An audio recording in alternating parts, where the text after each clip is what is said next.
become a polyglot. So the first thing we're going to look at here with becoming a polyglot, with polyglotism, is that we are going to, once again, like many of my other videos, shift our perspective around how we see polyglots and language learners, and how we can not look at it so much as, oh, I wish I could be a polyglot like these magical people who exist, who speak so many languages, but instead look at it as, I am going to look at who polyglots are, what they do, and I am going to begin taking on some of these characteristics. And that, my friend, that is how you become a polyglot. So, looking at polyglots, when we see these people who speak all of these languages, we often don't see the real life practice that goes into becoming who they are.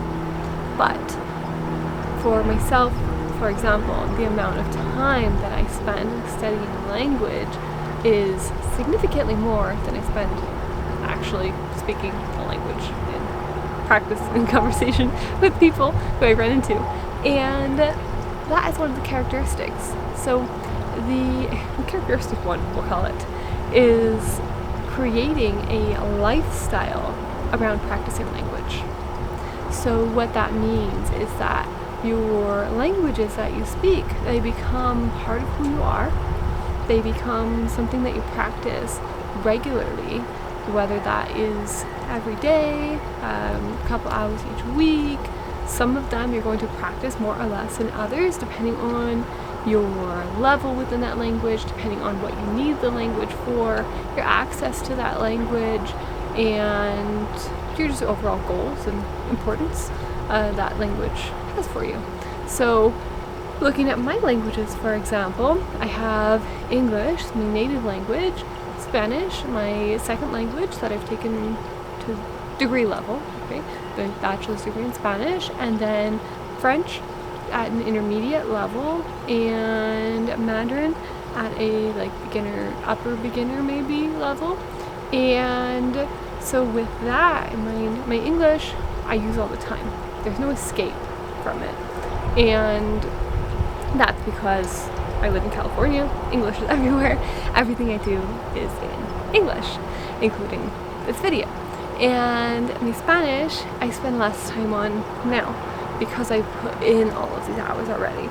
So I have put in hours and hours, like thousands of hours over the last decade, a little bit more maybe. And that is my Spanish practice, and why I don't practice it so much right now, because I'm focusing on these other languages. It's a constant balance between the languages too. You'll find that, like Spanish was my focus for so long. Now my focus is Mandarin and French. And with those, the time varies as well. For example, like with my Mandarin, I'm using Duolingo primarily, and some workbooks that I'm practicing in, just writing, just character practice, really simple stuff. And I'm keeping myself at the beginner HSK1 level intentionally for this long, for over a year, because I want to practice those characters, and that is my style, my preference.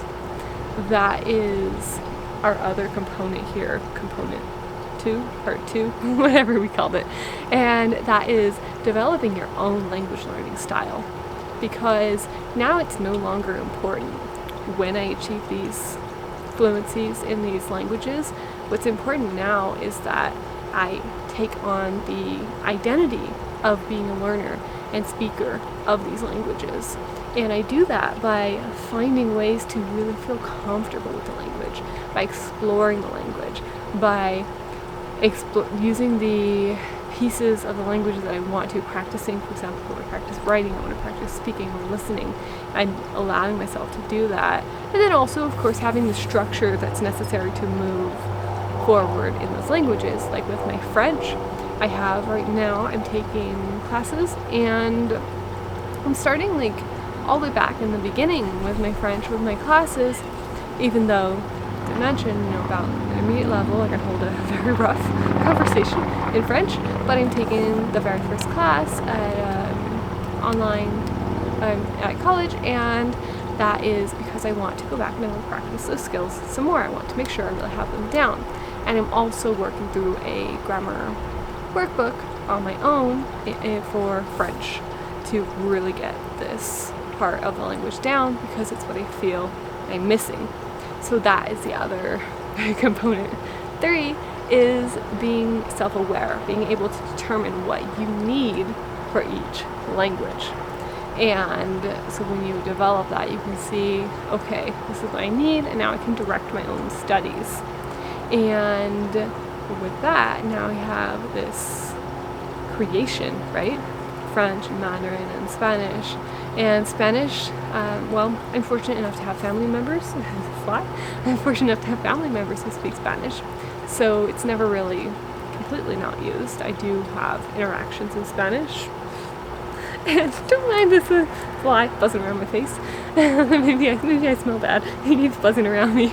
But I have family members who speak Spanish, and so I have the opportunity to practice with them, as well as like once in a while I go on italki and do a conversation with a tutor, or, meet someone in another country, and that's kind of fun sometimes. But it's very flexible with my Spanish right now, or I'll read something in Spanish, and sometimes it's like formal reading, like a novel or short story, something like that.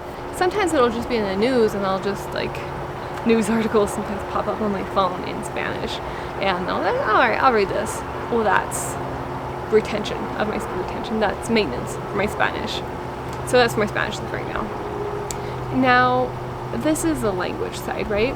Of course, in addition to language learning, we have our lives as well. We have jobs, we have families, and we have other activities besides language learning. And so for me, I have my work during the day when I go to working at a school. I go there during the day, and then I come home and I have my language practice time in the mornings. I'm up a couple hours before I leave to go to work, and so I practice then, get some time in, and then I have some time after.